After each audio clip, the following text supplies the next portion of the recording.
तो साक्षी महाराज ने बयान दिया और इस पर सियासत शुरू हो गई। अलग अलग राजनीतिक दल इस पर अपने बयान देने लगे, अलग अलग प्रतिक्रियाएं आई और अलग अलग कयास लगाए जाने लगे। हमारे साथ सत्यदेव पचौरी साहब जुड़े हुए हैं। सत्यदेव पचौरी साहब, ब्रेक में जाने से पहले हमारे संपादक साहब ने बहुत सारी बातें बोली। खास बात ये रही कि इस पूरे मामले में बीजेपी कहीं पर नरम गरम भी दिखाई दी। बीजेपी के कुछ नेता लव जिहाद, आप लोग बात करते हैं, लव जिहाद को लेकर राष्ट्रीय कार्यकारिणी में एजेंडा तक बना लिया गया। आपके गृह मंत्री जो राष्ट्रीय अध्यक्ष भी रह चुके हैं, उनको इस बारे में जानकारी नहीं है, लालजी टंडन को इस बारे में जानकारी, आपके सांसदों को इस बारे में जानकारी थी। किस तरह की राजनीति आप कर रहे हैं? जब इस तरह के बयान आते हैं तो उस पर कुछ बीजेपी के शीर्ष नेता बोलने को तैयार नहीं होते हैं, चाहे आपके राजनाथ सिंह हो या फिर नरेंद्र मोदी हो। योगी आदित्यनाथ ने बयान दिया, इस पर भी किसी ने कोई अपनी प्रतिक्रिया नहीं दी, और अब साक्षी महाराज दे रहे हैं, इस पर भी कोई प्रतिक्रिया नहीं दे रही। तो क्या राजनीति, क्या आप लोग यहाँ पे करना चाहते हैं? पार्टी विद डिफरेंस की बात करते हैं, तो ये क्या यही डिफरेंस है? देखिए, देश जो सरकार कोई बात कहे तो मैं मानता हूं कि सरकारी पक्ष है, लेकिन आपके सांसद, आपकी पार्टी के सांसद, उनके बयान है ये। आप मुझे कह लेने जी जी, उस पर चर्चा होनी चाहिए। अगर कोई व्यक्ति कह रहा है तो वो इंडिविजुअल तौर पे कह रहा है, अपने विचार समा रख रहे हैं, इसलिए तमाम लोग अपने अपने विचार रखते हैं। लेकिन आप पार्टी के प्रधानमंत्री, आप पार्टी के सांसद को पार्टी से अलग करके कैसे बोल सकते हैं? अगर वो पार्टी का सांसद कुछ अपने बयान दे रहा है तो ये पार्टी की सोच होगी, उस व्यक्ति की नहीं। प्रधानमंत्री जी ने ये कहा है कि इस प्रकार के बयान कोई भी नहीं देगा, इस पे पाबंदी लगा दी गई, आज ही लगा दी गई। योगी आदित्यनाथ के टाइम पे क्यों नहीं पाबंदी लगा दी गई थी? उस वक्त भी तो ऐसे बयान आए थे। आप देखिए, लव जिहाद का मामला एक अलग बात है जो इस देश में हो रहा है, सत्य को स्वीकार करना चाहिए, लेकिन ये लोग नहीं मानेंगे, इसीलिए कि ये वोट बैंक की राजनीति कर रहे हैं। वोट बैंक की राजनीति तो आप भी कर रहे हैं। राजनीति नहीं कर रहे हैं, लेकिन जो हो रहा है उस पे हमें पब्लिक इशू नहीं बनाना चाहिए। उसको ठीक करने के लिए क्या उपाय हो, उस पर चिंतन करना चाहिए और समाज के सभी वर्गों को बैठ के उस पर चर्चा करके ठीक करना चाहिए। मैं इसकी पहल कौन करेगा पचौरी साहब? आप लोग ने आप मुद्दा बीजेपी ने ही इसको बनाया है। और अब मुसलमान होता है, बनता हिंदू है, लड़की को फंसाता है, आप गलत बयानी कर रहे हैं। इससे पहले बैकफुट पे आप जा चुके हैं। नहीं, आप झूठ बोल रहे हैं, आप बिल्कुल बेईमानी की बात बोल रहे हैं। नहीं, आप गलत बयानी कर रहे हैं। आप ये बताइए, आप एक आदमी लाइए जिसने धर्म, आपके चाहते तो हमसे एंकर यहाँ बात ही नहीं करना चाहते। आप मुझे अपना क्लियर कीजिए। आप एक मिनट में कहते हो कि वो व्यक्तिगत राय है, दूसरे मिनट में आप पार्टी के प्रवक्ता बन जाते हो। साक्षी महाराज अगर कोई गलत बयान दे तो उनकी व्यक्तिगत राय है। एक मिनट देखिए, आप लोग झूठ के मास्टर हैं। बड़े भाई, ट्रेनिंग दी जाती है इसी बात की कि अपनी बात को गलत तर्क के साथ रखना, दूसरों पर आरोप लगाना। पचौरी साहब, बड़े भाई, आपको लोकतंत्र के डेकोरम अगर मालूम होते तो सांप्रदायिकता की आग नहीं देश में आप जलाते हैं। आप जातिवाद के आप आज का सारा खेल है उत्तर प्रदेश। मुझे कहने में मैं समझा दूंगा। इस तरह से चर्चा में आगे नहीं बढ़ेगी। आरोप प्रत्यारोप ना करें, एक हम स्वस्थ चर्चा यहाँ पर करने के लिए बैठे, उस पर हम मुद्दे पे बने रहे। मुझे एक शब्द कहना है। जी जी बोलिए। देखिए, भारतीय जनता पार्टी के दो चेहरे हैं जी। एक चेहरा सरकार का है और दूसरा चेहरा पार्टी का है। पार्टी का बिजनेस है कि सांप्रदायिकता फैलाओ, वोट बैंक को कैप्चर करो। सरकार कहती है फलाने चुप रहिए, आए तो उन्हीं के अंग। तो एक जैसे पहले हमारे यहाँ ड्रामा हुआ करता तो पीछे पर्दे बोला करता, तो वो आगे जो पात्र होता तो वो आगे से बोलता था। इसी तरीके से इनके पीछे से आरएसएस के जो प्रधान है उन्होंने कहा हिंदू राष्ट्र, कहा ना, सब पूरे देश ने देखा, उस पर तमाम चर्चा हुई। उसके बाद अब इनके पास कोई मुद्दा बचा नहीं है। कभी वो साक्षी महाराज बोल देंगे, कभी वो डॉक्टर वाजपेयी जी बोल देंगे, सब वही बोल रहे हैं। इनका पॉलिटिकल बिजनेस यही है कि जहां जहां भारतीय जनता पार्टी की सरकारें नहीं है उनको सांप्रदायिकता फैलाओ, किसी तरह उनको नेस्तनाबूद करो और खुद काबिज हो जाओ। लेकिन एक मिनट हमारी बात सुन लें आप। दूसरी बात, जो साक्षी महाराज इस तरीके के डरपोक किस्म के लोग जिनको अपनी बातों का इतना अहंकार हो गया है कि वो मुलायम सिंह जैसे नेता को कह रहे हैं कि पाकिस्तान चले जाएं। इनका एक नेता जब देश की सीमाओं पर रक्षा मंत्री पर अटैक हुआ था, गोला चला था, तो हमारे ही नेता ने, उसी मुलायम सिंह ने कहा था मारो, देख क्या रहे हो। किसी में दम नहीं थी, पाकिस्तान पर खड़े खड़े हमला करा दिया था।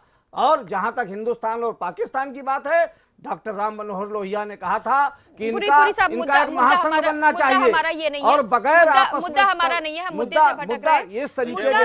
इस तरीके के लोग जो सांप्रदायिकता फैला रहे हैं, ये बात उचित नहीं है और ये इनका बिजनेस है। और ये चाहे जो कहें कि राजनाथ सिंह ने मना कर दिया है। अगर बीजेपी पे हम संप्रदायवाद का आरोप लगा रहे हैं तो हम समाजवादी पार्टी पर जातिवाद का आरोप लगाते हैं। आरोप दोनों पार्टियों पर लग रहे हैं। उनका जी इसमें सबसे बड़ी बात है, जातिवाद का आरोप तो समाजवादी पार्टी पर लग ही रहा है। मैं न तो मुसलमान हूँ, न मैं ब्राह्मण हूँ, न मैं ठाकुर हूँ, और फिर भी राजनीति में 40 साल से समाजवादी पार्टी में हूँ। ये कहना आपके संपादक का कि केवल ठाकुर, यादव और मुसलमान को एक कर रहे हैं, ये भी बहुत खराब बात है। आपके संपादक जी ने एक बात और बहुत खराब की कि तमाम लोग आज की तारीख में राजनीति में जो आ रहे हैं वो केवल कोटा, परमिट और भ्रष्टाचार के लिए आ रहे हैं। 40 साल से मेरे पास न कोई कोटा है, न कोई परमिट है, न कोई लाइसेंस है, न मैंने कोई भ्रष्टाचार किया है।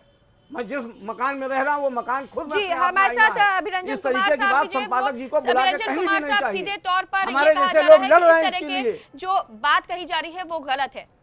नहीं, देखिए, पब्लिक इस देश की सब जानती है, राजनीति में जो भी लोग हैं वो कितने दूध के धुले हैं और देश की कितनी सेवा करने के लिए आ रहे हैं, ये देश की जनता जानती है। इस पर मैं एक पत्रकार हूं, तटस्थ पत्रकार हूं, मुझे राजनीतिक दलों के नेताओं से सर्टिफिकेट लेने की जरूरत नहीं है। देश की जनता से और दर्शकों से सर्टिफिकेट जरूर चाहिए। अगर देश की जनता भी ये मानेगी कि मेरी बातें गलत हैं और राजनीतिक दल में जो भी लोग जा रहे हैं, जो भी लोग नेतागिरी करने के लिए आज की तारीख में आ रहे हैं, वो देश की सेवा करने के लिए आ रहे हैं, अगर देश की जनता ये मान लेगी तो मैं सार्वजनिक रूप से माफी भी मांग लूंगा कि मैंने एक गलत बयान दिया। तो इसलिए मुझे रामगोपाल पुरी साहब के बयान पर कोई टिप्पणी नहीं करनी है। सत्यदेव पचौरी से देखिए, मैं ये जरूर कहना चाहूंगा कि आप जो भी बातें कह रहे हैं, साक्षी महाराज और योगी आदित्यनाथ सरीखे नेताओं को ये बात समझनी चाहिए ना कि देश में आज की तारीख में उनकी सरकार है, उनकी पार्टी के गृह मंत्री हैं, लखनऊ से उनके सांसद हैं जो कि अब गृह मंत्री हैं, पहले अध्यक्ष रह चुके हैं, प्रधानमंत्री उनका है, सारी चीज, सारी सत्ता, सारा तंत्र उनका है, सारी व्यवस्था उनकी है। तो मीडिया में आकर जो ये बिना सबूतों के इस तरह की जो बयानबाजी कर रहे हैं और स्त्रियों को डिमोरलाइज करने वाली जो चीजें कह रहे हैं, लड़कियों को अलग अलग जाति, अलग अलग धर्मों की लड़कियों को जो अलग अलग ब्रांड के सामान की तरह पेश करने की कोशिश कर रहे हैं कि अलग अलग जाति और अलग अलग धर्म की लड़कियां अलग अलग ब्रांड का सामान हो गई, जिनकी रेट लिस्ट में कीमतें अलग अलग लगाई गई हैं, इस तरह की जो बातें बिना सबूतों के करते हैं, तो साक्षी महाराज और योगी आदित्यनाथ, मैंने ये कहा कि जाकर जरा अपने गृह मंत्री राजनाथ सिंह को तो एजुकेट कर दें, जो कहते हैं कि मुझे लव जिहाद के बारे में नहीं पता है। राजनाथ सिंह को एजुकेट करें, उनको प्रेरित करें। अगर ये सच्चाई है तो मैं भी चाहूंगा कि इस पर कार्रवाई हो जाए। जो भी लोग दोषी हैं, कसूरवार हैं, इस तरह के कृत्य कर रहे हैं, सांप्रदायिक वैमनस्य बढ़ाने का काम कर रहे हैं, समाज को बांटने तोड़ने का काम कर रहे हैं, और अगर अरब देशों के इशारे पर काम कर रहे हैं, पाकिस्तान की ISI के इशारे पर काम कर रहे हैं, तब तो वो लोग देशद्रोही हैं।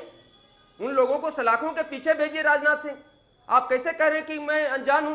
साक्षी महाराज को पता है, योगी आदित्यनाथ को पता है, जो कि आप ही के स्कूल के बच्चे हैं और आप उस स्कूल के प्रिंसिपल हैं, आपको पता ही नहीं है। तो मेरा यह कहना है कि साक्षी महाराज, योगी आदित्यनाथ सरीखे नेता, मेनका गांधी सरीखी नेता, मीडिया में आकर, समाज में आकर उन्माद न फैलाएं, अपनी पार्टी की सरकार को एजुकेट करें, तथ्यों की बुनियाद पर उनकी जांच करने के लिए उनको प्रेरित करें, जो भी कसूरवार है उन पर कार्रवाई करने के लिए उनको प्रेरित करें। दूध का दूध, पानी का पानी हो जाए, भारत की जनता ये चाहती है। बिना सबूतों के आधार पर अब आपको चुनाव में भारत की जनता ने अपार बहुमत दे दिया, अब अगले 5 साल तक आप रोज रोज चुनाव प्रचार करते रहेंगे क्या? अब तो आप काम करेंगे ना। मुझे भारतीय जनता पार्टी के नेताओं के व्यवहार से ऐसा प्रतीत होता है जैसे चूंकि नरेंद्र मोदी ने यह संकल्प ले लिया है कि मुझे 2024 तक भारत का प्रधानमंत्री रहना है। अभी शिक्षक दिवस पर उनसे एक बच्चे ने पूछा था कि मैं कैसे प्रधानमंत्री बन सकता हूं, तो उन्होंने कहा कि 2024 के बाद आप बन सकते हो, 2024 तक तो मैं ही रहूंगा। तो 2024 तक नरेंद्र मोदी को प्रधानमंत्री रहना है, तो क्या 2019 के चुनाव तक उनकी पार्टी और उनकी पार्टी के तमाम नेता डेली चुनाव प्रचार वाले मोड में रहेंगे, डेली समाज को बंटवारे वाली राजनीति के मोड में रहेंगे? उनको चूंकि मालूम है, अब तो उत्तर प्रदेश में उपचुनाव भी खत्म हो गए, अब जो भी विधानसभा का चुनाव होगा वो 2017 में होगा।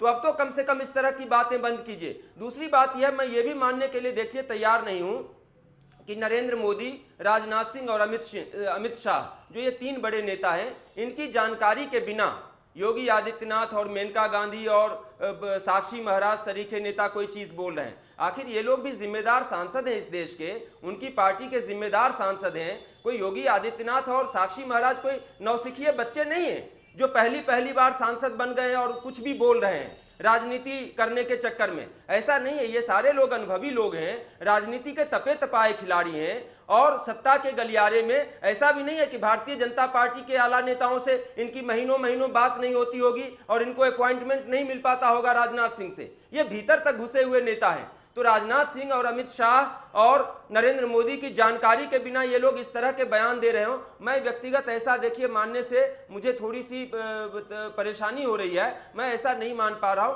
सब लोगों की जानकारी में है। इन लोगों की स्ट्रैटेजी बेसिकली मुझे लगता है ऐसा है कि जो मैंने कहा कि एक नरम दल है बीजेपी के भीतर, एक गरम दल है। तो नरम दल के नेताओं की नरम छांव में गरम दल के नेता उन्माद फैलाएंगे, समाज को बांटने का काम करेंगे, लोगों में ऐसी चीजें भर के रखेंगे ताकि जिस ध्रुवीकरण की बदौलत 282 सीटें मिली हैं वो ध्रुवीकरण और तेज हो और इसको अगले चुनाव में 350 से 400 सीटों तक ले जाया जा सके। यह मेरा व्यक्तिगत आकलन है। हालांकि एक अच्छी बात बीच में यह हुई है, मुझे सूत्रों से जानकारी मिली है कि साक्षी महाराज को भारतीय जनता पार्टी के आला नेतृत्व ने और बोलने से मना किया है, लेकिन कितने दिनों के लिए मना किया है इसकी मुझे जानकारी नहीं है। हो सकता है साक्षी महाराज जो है 1 महीने ना बोले, कल को लक्ष्मीकांत वाजपेयी बोल दे जो कहते थे कि मैंने नागिन की तरह आंखों में बसा लिया है। तो इतने सारे नेता हैं और इतनी लंबी सबकी जुबान है, मुझे इस चीज से थोड़ी सी परेशानी हो रही है। मैं ये एक्सपेक्ट कर रहा था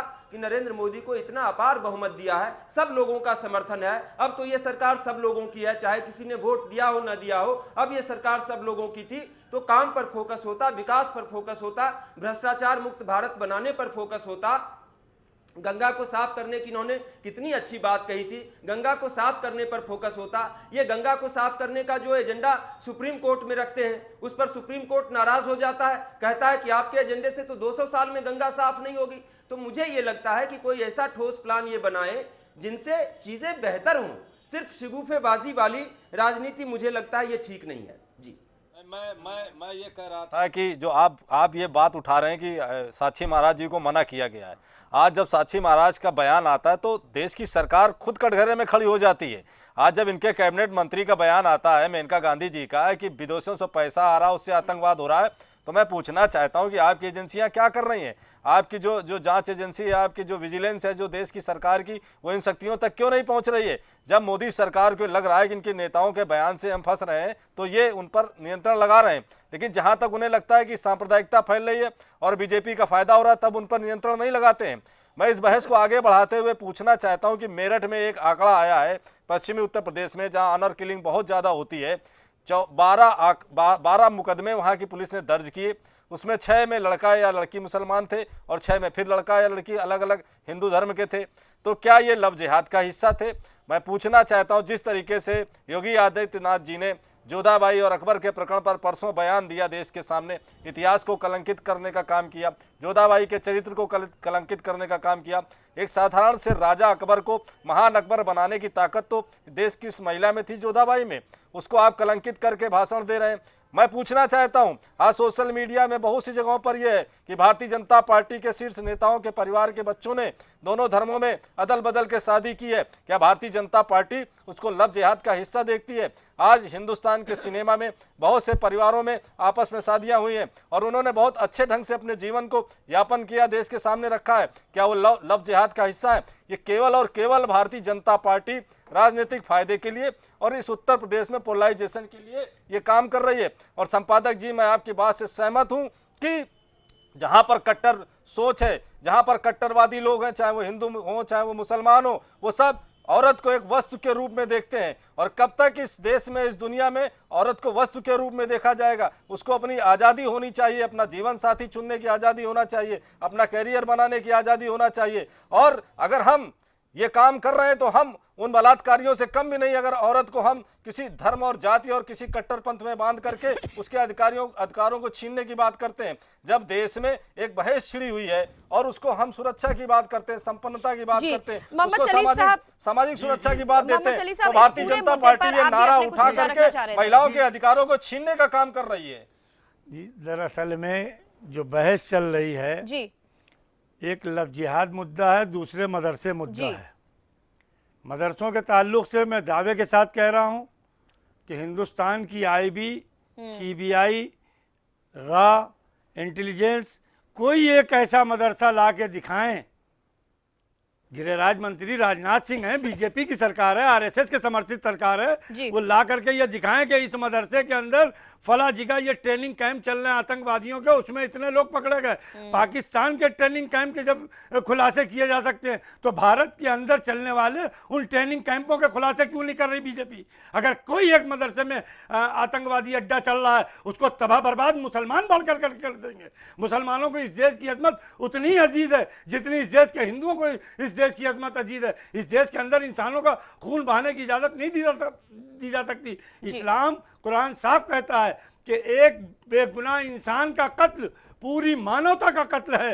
तो वो इस्लाम के अनुयायी जहां कुरान पढ़ रहे हैं वहां आतंकी अड्डा नहीं हो सकता। ये इस्लाम पर आरोप लगा करके मुसलमानों को किसी बड़ी साजिश का शिकार बनाने का एक षड्यंत्र चल रहा है। दूसरी चीज लव जिहाद, ये हमारे समाज में जो मखलूत माहौल चल रहा है, लड़के लड़कियां साथ पढ़ रहे हैं, वो किसी धर्म के हों, अगर उनमें आपस में बनती है और वो एक दूसरे को चाहते हैं और एक दूसरे से शादी कर रहे हैं तो ये ठेकेदार उसको धार्मिक उन्माद का रंग दे करके इस समाज में धार्मिक सांप्रदायिकता को बढ़ावा दे रहे हैं। देखो, खुदा के वास्ते इस मुल्क में धार्मिक उन्माद को मत बढ़ाओ। इस मुल्क की एकता, इस मुल्क की अखंडता, इस मुल्क की तरक्की को 21वीं सदी में विश्व का मार्गदर्शक बनाओ, विश्व का नेतृत्व करने वाले बनाओ, विश्व की क़यादत करने वाला दुनिया की बनाओ। इसकी नफरतों की आग पर अपनी सियासत की रोटियां मत सेको, चाहे क्षेत्रवाद पर हो, जातिवाद पर हो, धार्मिक उन्माद पर हो, या किसी संप्रदाय को टारगेट बनाकर इस देश की सत्ता पर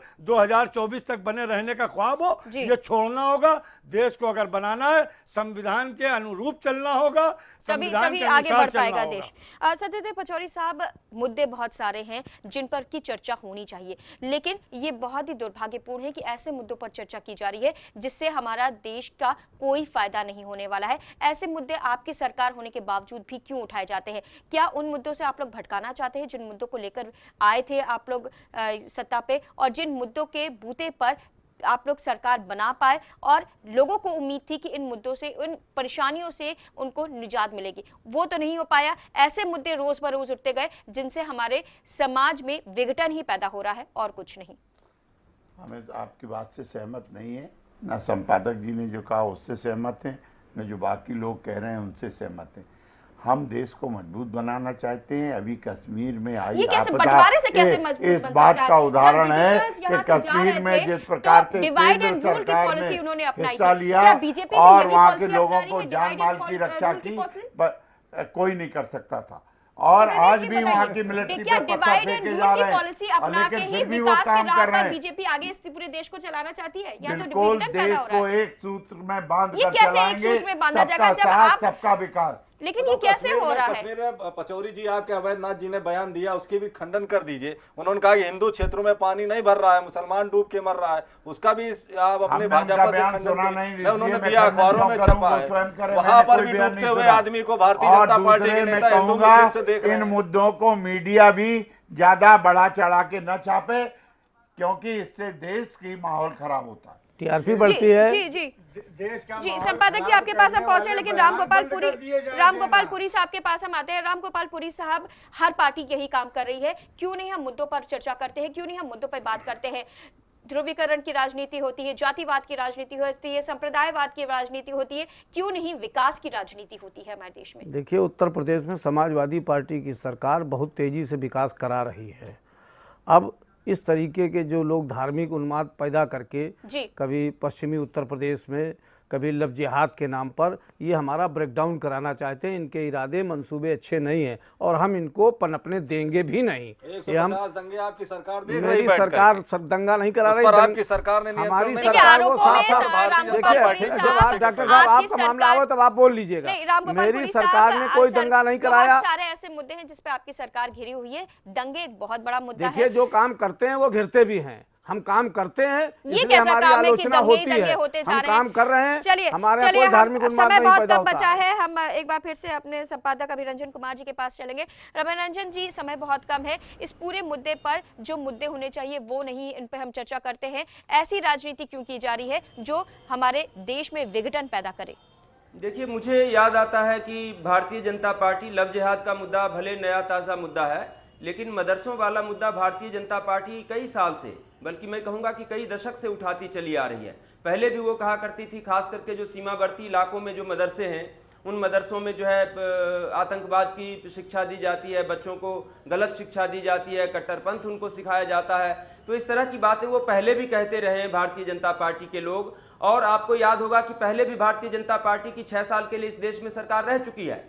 तो मैं ये समझ नहीं पाया कि जब ये उनका पुराना मुद्दा है, तो पिछली सरकार जब उनकी 6 साल की थी तब उन्होंने इन मदरसों को बेनकाब क्यों नहीं किया? उनके हाथ में सारी जांच एजेंसियां थी, सारी पुलिस थी, सीबीआई थी, तमाम रॉ था, सारी चीज़ें उनके हाथ में थी। तब उन्होंने उन मदरसों को बेनकाब क्यों नहीं किया? अब फिर से एक बार उनके हाथ में सरकार है, तो अब कम से कम बेनकाब कर दीजिए। मीडिया में आकर बयानबाजी करने से तो बेहतर है ना कि अगर उन मदरसों में कुछ गलत हो रहा है तो उनको बेनकाब कर दीजिए। 2-4 सबूत आप ले आइए कि किन किन मदरसों में आतंकवाद की ट्रेनिंग दी जा रही है और किन किन मदरसों में राष्ट्रध्वज का अपमान किया जा रहा है। इस तरह का कोई सबूत लेकर आ जाइए, फिर बात करते हैं। दूसरी चीज मैं आपसे ये कहता हूं कि दरअसल उत्तर प्रदेश को एक्सपेरिमेंट ग्राउंड बना लिया गया है।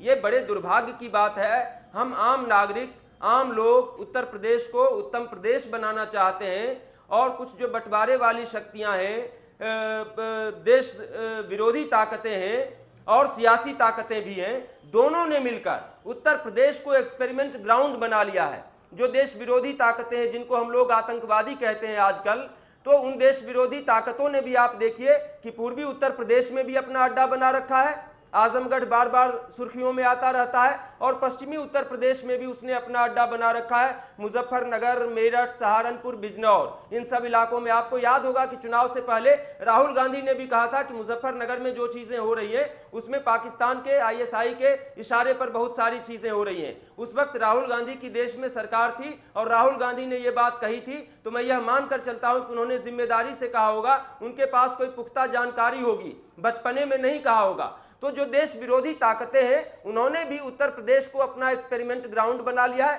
पूर्वी उत्तर प्रदेश में भी उन्होंने अपना अड्डा बनाया है, पश्चिमी उत्तर प्रदेश में भी अपना अड्डा बनाया है। इसी तरह से जो सियासी ताकतें हैं उन्होंने भी उत्तर प्रदेश को एक्सपेरिमेंट ग्राउंड बना रखा है। अगर 282 में से 71 सीटें एक पार्टी को मिल जाती हैं और दूसरी एक पार्टी है जिसकी भारी बहुमत से इस राज्य के अंदर सरकार है, तो इन दोनों पार्टियों को लगता है कि उत्तर प्रदेश को किसी कीमत पे नहीं छोड़ सकते।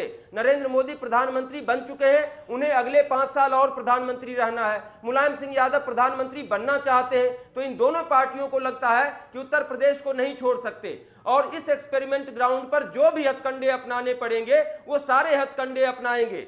तो ये चीज हो रही है। इसीलिए आप देखते हैं कि मुलायम सिंह यादव ने पूर्वी उत्तर प्रदेश में आजमगढ़ को अपना एक्सपेरिमेंट ग्राउंड बनाया और भारतीय जनता पार्टी ने बनारस को अपना एक्सपेरिमेंट ग्राउंड बनाया और पश्चिमी उत्तर प्रदेश में दोनों पार्टियों ने, आप देखिए कि चाहे मुजफ्फरनगर हो, मेरठ हो, सहारनपुर हो, मुरादाबाद हो, ये सारे इलाके दोनों पार्टियों के एक्सपेरिमेंट ग्राउंड बन चुके हैं। समाजवादी पार्टी दंगे को रोकती नहीं है, बीजेपी पर दंगे कराने का आरोप लगाती है। बीजेपी जो है दंगों की जांच नहीं करती है, मदरसों की जांच नहीं करती है, लव जिहाद की जांच नहीं करती है, सिर्फ मुद्दा उठाती है। तो मामले बहुत साफ हैं कि सियासी ताकतों ने भी और देश विरोधी ताकतों ने भी उत्तर प्रदेश को अपना एक्सपेरिमेंट ग्राउंड बना रखा है। इस बात को जोर देकर और बार बार रिपीट करके मैं इसलिए कह रहा हूं क्योंकि यह एक अलार्मिंग सिचुएशन है। उत्तर प्रदेश की जनता को सावधान हो जाना चाहिए और इस तरह की चीजों के खिलाफ आवाज उठानी चाहिए। आखिरी बात मैं आपसे यह कहूंगा कि मुसलमानों की राजनीति इस तरह से नहीं हो, मुसलमानों को मुख्य धारा में लाइए। मैं व्यक्तिगत हैसियत से पूरी जिम्मेदारी के साथ ये कहना चाहता हूं कि हिंदुस्तान का मुसलमान दुनिया भर के मुसलमानों से कहीं ज्यादा उदार और कहीं ज्यादा प्रोग्रेसिव है। हिंदुस्तान के मुसलमान की तुलना आप जो है अफगानिस्तान और पाकिस्तान और इराक के मुसलमान से नहीं कर सकते हैं, अरबियन कंट्रीज के मुसलमानों से और ईरान के मुसलमानों से नहीं कर सकते हैं। हिंदुस्तान का मुसलमान जो है वो हिंदुस्तानी है, उदार है, प्रोग्रेसिव है। हिंदुस्तान के हिंदुओं में भी 100% हिंदू देशभक्त नहीं है, उनमें भी बहुत सारे लोग हैं जो देश विरोधी कामों में लगे हुए हैं, काला धन अर्जित करते हैं, विदेशों में पैसा भेजते हैं, अपराधी हैं। हिंदू भी अपराधी हैं, मुसलमान भी अपराधी हैं। 100% मुसलमान भी देशभक्त नहीं होंगे, तो नहीं होंगे तो उसके लिए कानून है, व्यवस्था है, सिस्टम है, जांच एजेंसियां हैं, पुलिस है, सीबीआई है, सरकार आपकी है, राज्य में आपकी सरकार है, केंद्र में आपकी सरकार है। तो ये जो है चूहे बिल्ली का खेल बंद कीजिए, हिंदुओं और मुसलमानों को बांटने वाली राजनीति बंद कीजिए। मैं एक बात कहना चाहूंगा कि भारत के सारे राजनीतिक दलों ने एक सूत्री फॉर्मूला बना रखा है, शर्म करो न लाज करो और फूट डालो और राज करो। शर्म करो और लाज करो और फूट डालो और राज करो की राजनीति नहीं चलनी चाहिए। फूट डालो और राज करो की राजनीति ही इस वक्त चरम पर है और इसका खामियाजा जनता भुगत रही है। हमारी इस चर्चा में शामिल होने के लिए बहुत बहुत धन्यवाद हाजी मोहम्मद सलीस साहब, डॉक्टर शैलेंद्र दीक्षित साहब, सत्यदेव पचौरी साहब, राम गोपालपुरी साहब और डॉक्टर अभिरंजन कुमार जी। आज का मुद्दा में फिलहाल इतना ही। नमस्कार।